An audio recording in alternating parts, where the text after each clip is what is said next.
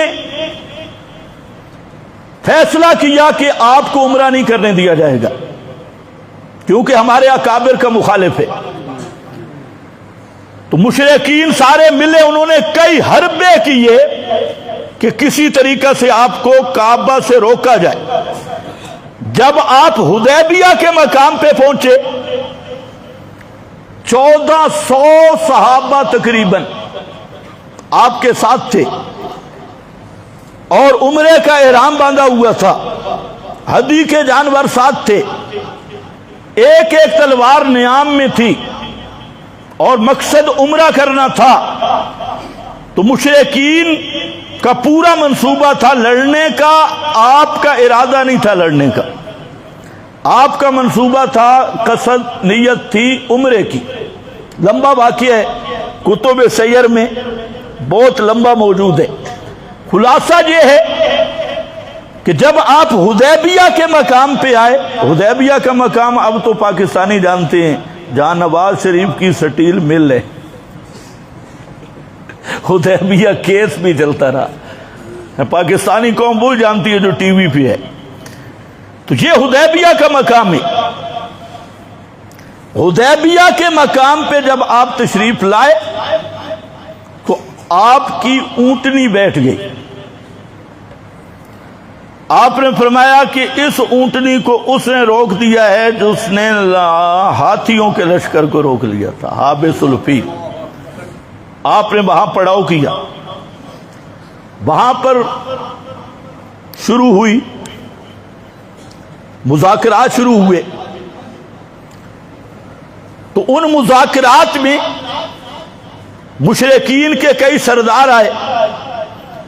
نبی کریم علیہ السلام نے اپنی طرف سے منتخب کیا حضرت عثمان کو. آپ ذرا غور کرتے ہیں, اور یہ سنی شیعہ اتفاقی مسئلہ ہے. شیعہ نے بھی یہ لکھا اور اہل سنت نے بھی لکھا. آپ نے منتخب کیا حضرت عثمان کو.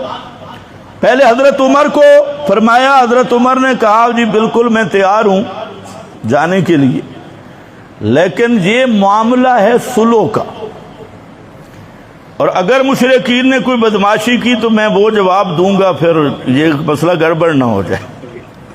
آپ میری طبیعت کو تو جانتے ہیں. تو آپ نے حضرت عثمان کو بھیجا. حضرت عثمان گئے. مشرکین نے مکہ نے حضرت عثمان کو نظر بند کر لیا, قید کر لیا, اور مشہور یہ کر دیا کہ حضرت عثمان کو شہید کر دیا گیا. توجہ میری طرف رہے, ابھی 10 منٹ میرے باقی ہیں, ہاں پریشان نہیں ہونا. تو اب یہ خبر مشہور ہو گئی. جب نبی کریم علیہ السلام کو یہ اطلاع ملی تو آپ خیمہ سے باہر تشریف لائے, اور ایک کیکر کا درخت تھا, اس کے نیچے بیٹھ کے آپ نے 1400 صحابہ سے بیعت لی, جس کو کہتے ہیں بیعت رضوان. کیا بیعت رضوان؟ رضوان کی بیعت. آج پیر لوگ بیعت لیتے ہیں نا چندوں کے لیے. آپ کی بیعت تھی جہاد پر, اور آپ ذرا اندازہ کریں صحابہ کی شان کا بھی کہ یہ لڑنے کے لیے نہیں آئے تھے, یہ عمرہ کے لیے آئے, اور ساز و سامان بھی نہیں تھا لڑائی کا, اور اچانک لڑائی کا واقعہ پیش آ گیا.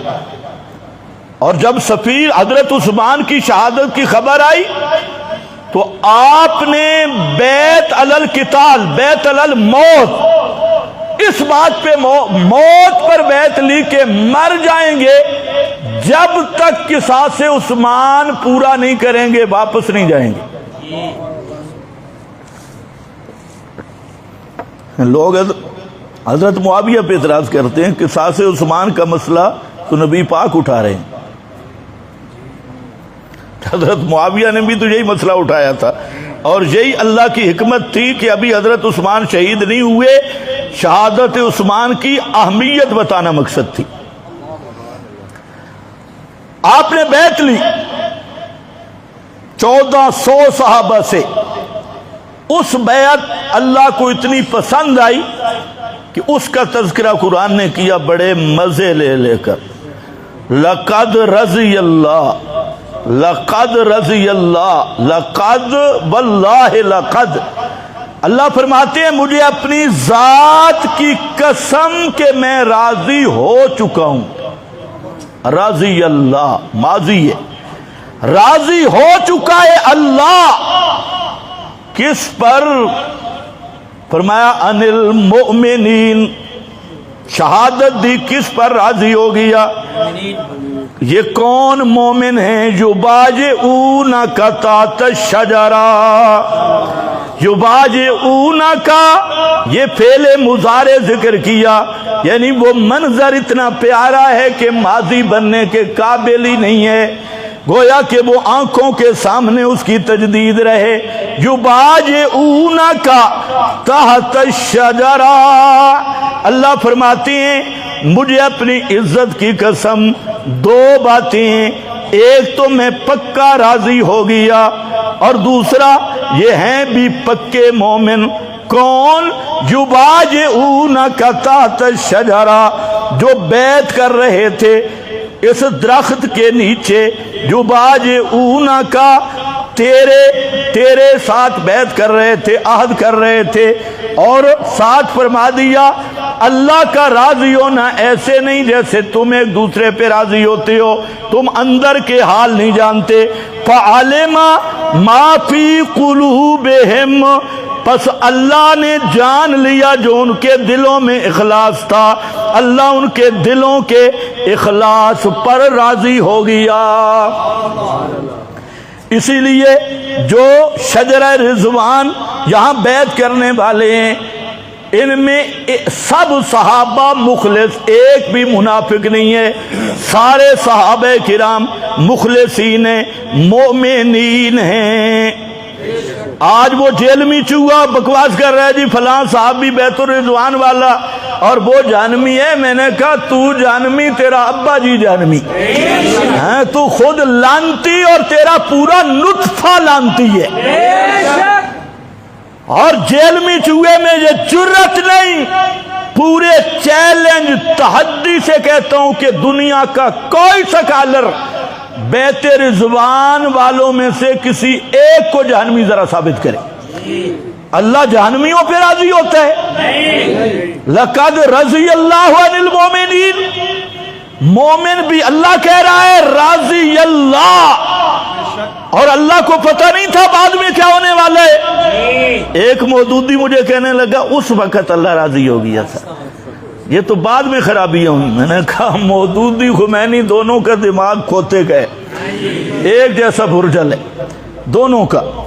یہ رضا کوئی مودودی کی نہیں، یہ رضا ہے اللہ کی، اور اللہ جیسے ماضی کو جانتا ہے مستقبل کو بھی جانتا ہے۔ اللہ کو پتا تھا کہ جمل میں کیا ہوگا، صفیر میں کیا ہوگا، بعد میں کیا ہوگا، اللہ کے سب کچھ علم میں تھا، اس لیے فرمایا فعلم ما فی قلوبہم، اللہ کو معلوم ہے ان کے جو کوئی دلوں میں ہے اور ان کا جو معال حال ہے، اس پر اللہ فرماتے ہیں مجھے اپنی ذات کی قسم میں ان پہ راضی ہو گیا۔ اب اس کے مقابل کوئی روایت ہے، روایت مانیں گے یا آیت مانیں گے؟ قرآن کی نص قطعی موجود ہے، یہ ہیں بھی پکے مومن، ان میں کوئی منافق نہیں، اور ان سب پہ اللہ راضی ہے، اور راضی بھی کیسے ہے؟ فَأَنزَلَ السَّكِينَةَ عَلَيْهِمْ وَأَصَابَهُمْ فَتْحًا قَرِيبًا وَمَغَانِمَ كَثِيرًا۔ اور آگے چلتے چلتے انہی کو اللہ رب العزت نے جنت ان کے لیے وعدہ کی۔ تو یہ وہ بیعت رضوان حضرت عثمان کے لیے لی گئی، اور بیعت علی القتال، بیعت علی الموت تھی، اور اس میں علی بیعت کرنے والے، سارے صحابہ بیعت کرنے والے، اور جنہوں نے بیعت کی اللہ ان پہ اپنی رضا کا سرٹیفکیٹ جاری کر رہا ہے۔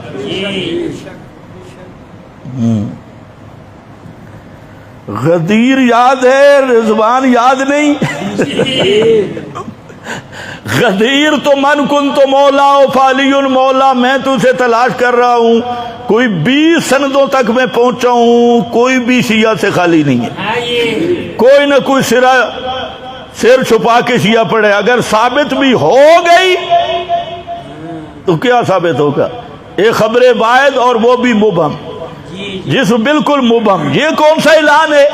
تو غدیر تمہیں یاد ہے، اگر اپنی طرف سے عید مقرر کرنے کی اجازت ہوتی نا تو عید بیت رضوان منائی جاتی اپنی طرف سے۔ اس سے بڑی عید کیا ہوتی کہ لقد رضی اللہ عن المؤمنین، دنیا میں رضا، باقی سارے لوگ متقی امام، جتنے بڑے بڑے ائمہ اور جعفر صادق، نقی، علی تقی، سب، حسن عسکری، آخر تک سب یہ جنت میں جائیں گے۔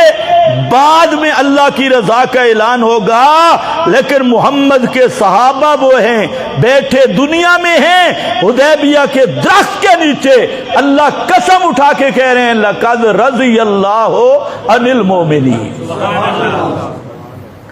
اس سے بڑا شان کیا ہوگا؟ آج لوگ بات کرتے ہیں امام نبی سے افضل ہیں، میں نے کہا چھوڑو بنگیوں کا ٹولہ، یہ سارے امام جمع ہوں، کسی ایک صحابی کی گرد راہ کو بھی نہیں پہنچ سکتے۔ نبوت کا مقام تو بہت اعلیٰ ہے، بہت افضل ہے۔ یہاں تو یہ نبی کے صحابی کی وہ شان ہے کہ صحابہ کے بعد ساری دنیا کے امام جمع ہوں، کسی صحابی کی شان کو پہنچ ہی نہیں سکتے۔ اسے محمد الرسول اللہ کے چہرے کی قیمت کا پتہ ہی نہیں بھنگ پینے والے کو۔ اس چرسی کو محمد الرسول اللہ کا وہ چہرہ انور ہے، ایمان کی حالت میں جو نظر پڑ گئی وہ اتنا اونچا ہو گیا کہ پوری کائنات مل کے بھی اس کی بلندیوں تک نہیں پہنچ سکتی۔ ہاں، ایک مسئلہ آپ بتا دیں، ایمان سے بولنا ہے، ضد نہیں کرنی، فرقہ بازی نہیں، تعصب نہیں۔ حضرت عثمان مکہ میں تھے، نمازیں پڑھ رہے تھے، نبی پاک علیہ السلام حدیبیہ کے مقام پہ تھے، نمازوں میں سلام بھی ہے اور درود بھی ہے، کیا نہیں ہے تمہاری نماز میں؟ بولو میں ختم کرتا ہوں۔ درود بھی ہے اور سلام بھی ہے اور صیغہ خطاب بھی ہے، السلام علیکہ ایھا النبی۔ ایمان سے بتاؤ، جس طرح ہماری للڑ برادری نے ایک عقیدہ دیا قوم کو کہ ہر درود سلام پڑھنے والے کا نام بنام اسی وقت فرشتے پہنچاتی، فلانا پتر فلانے کا پہنچا رہا تھا۔ اب سوال ہے کہ حضرت عثمان زندہ موجود تھے اور درود و سلام اگر اس کیفیت کے ساتھ کہ نام بنام فلانا پتر فلانے دا اے سلام پڑھ رہا ہے اور یہ درود پیش کر رہا ہے، تو حضرت عثمان کا سلام اور درود نام بنام کیوں نہیں پہنچا؟ پتہ نہیں تمہیں سمجھ بھی آئی؟ حضرت عثمان نے نمازیں تو نہیں چھوڑی، نماز میں درود سلام ہے۔ اور عرض اعمال جو رہبندی فرقہ نے یہ فتنہ مچایا عرض اعمال والا، تو حضرت عثمان وہاں موجود تھے، صبح و شام، مفتی شفیع صاحب بھی لکھ گئے، صبح و شام ہر امتی کا عمل پیش ہوتا ہے، اگر ہر امتی کا عمل پیش ہوتا ہے حضرت عثمان کے عمل پیش کیوں نہیں ہوئے صبح و شام؟ تو اس لیے یاد رکھو یہ کذابین لوگ ہیں، درود اور سلام پہنچتا ہے، کیا کہہ رہا ہوں، درود اور سلام پہنچتا ہے، لیکن پہنچتا کیسے ہے؟ صبح آپ نے نماز پڑھی، نماز میں آپ پڑھتے ہیں السلام علینا وعلی عباد اللہ الصالحین، میں نے جو نماز پڑھی میرا سلام، حدیث میں آتے اصابت کل عبد صالح، یہ جو سلام ہے یہ میں نے جو پڑھا یہ آپ کو پہنچا ہے، جو آپ نے پڑھا وہ مجھے پہنچا ہے۔ بے شک بے شک۔ آپ کے پاس کوئی ڈاکیا آیا تھا؟ نہیں۔ ان لوگوں کا دماغی توازن ٹھیک نہیں. درود و سلام پہنچنے کا مطلب ہے کہ درود و سلام یہ دعا ہے پیغمبر کے حق میں اور یہ مقبول دعا ہے. اس دعا کا ثواب بھی، اس سے رحمت حادثہ بھی، اور اس کا جو نتیجہ ہے وہ پیغمبر کریم کے نامہ اعمال میں درج ہوتا ہے. اس کا یہ معنی لینا کہ فلانا بیٹا فلانے دا، اور یہ کذابین نے شروع کیا یہاں سے پہنچایا جاتا ہے، وہاں سے سنتے ہیں، تو انہیں نہ درود کا معنی آتا ہے نہ سلام کا معنی آتا ہے. موت کے بعد جب اسباب ختم، دنیا سے آدمی چلا گیا، جہان بدل گیا، مکان بدل گیا، اور روح مبارک رفیق اعلیٰ میں چلی گئی. اب قیامت تک مرنے والا وہ دنیا والوں کی نہ سنتا ہے نہ دیکھتا ہے. اور یہ فیصلہ قرآن کا ہے.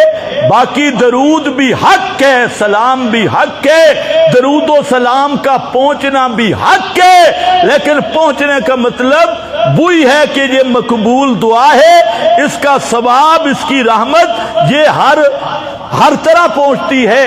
باقی یہ رہ گیا کہ فلانا پتر فلانے دا، یہ فلانا پتر فلانے دا، یہ جو پاکستانی پرانی ڈاک کا نظام ہوا کرتا تھا، اس کا کہیں بھی ثبوت نہیں. یہ کذابین کی بات ہے. پتہ چلا حدیبیہ کے مقام پہ بیٹھ کے اگر نبی پاک حاضر ناظر ہوتے، غیب دان ہوتے، عرض اعمال کا عقیدہ ہوتا، درود و سلام کے الفاظ سننے یا ڈاکیے کی طرح پہنچنے کی کوئی کیفیت ہوتی تو یہ بیت رضوان ہوتی نہیں. بیت رضوان نے فیصلہ کر دیا کہ پیغمبر کریم حاضر ناظر بھی نہیں، غیب دان بھی نہیں، درود و سلام سنتے بھی، زندگی میں بھی دور والا سنتے بھی نہیں تھے، زندگی میں بھی. اور اسی طریقہ سے عرض اعمال کا مسئلہ بھی بیت رضوان نے حل کر دیا. وآخر دعوانا